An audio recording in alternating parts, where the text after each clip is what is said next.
আজকে আমি আপনাদের সাথে শেয়ার করব খুবই গুরুত্বপূর্ণ একটা ভিডিও। যারা খামার করেন বা খামার করার চিন্তা ভাবনা আছে তাদের জন্য এই ভিডিওটা। খামার দিলে অবশ্যই জীবাণু থাকবে, তার জন্য আমি ব্যবহার করি এই ওষুধটা। এই ওষুধটা আমি ব্যবহার করি 2 লিটার পানির সাথে 200 মিলি। আর আপনারাও ঠিক এমনটাই করবেন, তাহলে কখনো খামারে জীবাণু থাকবে না। অনেকে বলবেন যে এটা না করলেও চলে। আমার কিছুদিন আগে অনেকগুলো মুরগির বাচ্চা মারা যায়, তাই আমি এই ওষুধটা একজন প্রশিক্ষণ ডাক্তারের সাথে যোগাযোগ করে নিয়ে এসেছি।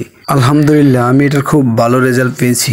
তবে অবশ্যই এই ওষুধটা দেওয়ার সময় মুখে মাস্ক নেবেন, কারণ এটা নিঃশ্বাসে অনেক সমস্যা করে। আমি প্রথমে না বুঝে দিয়ে আমার অনেক সমস্যা হয়েছে, তা আপনারা এই ভুলটা করবেন না কখনো। আর সবসময় এই ওষুধটা দেওয়ার সময় চিপাচা বা কোনায় কানিতে দিবেন, কারণ কোনো জীবাণু যেন না থাকে। যারা এমন ভিডিও পেতে চান অবশ্যই আমার চ্যানেলটি সাবস্ক্রাইব করে দিবেন নিত্য নতুন ভিডিও পেতে।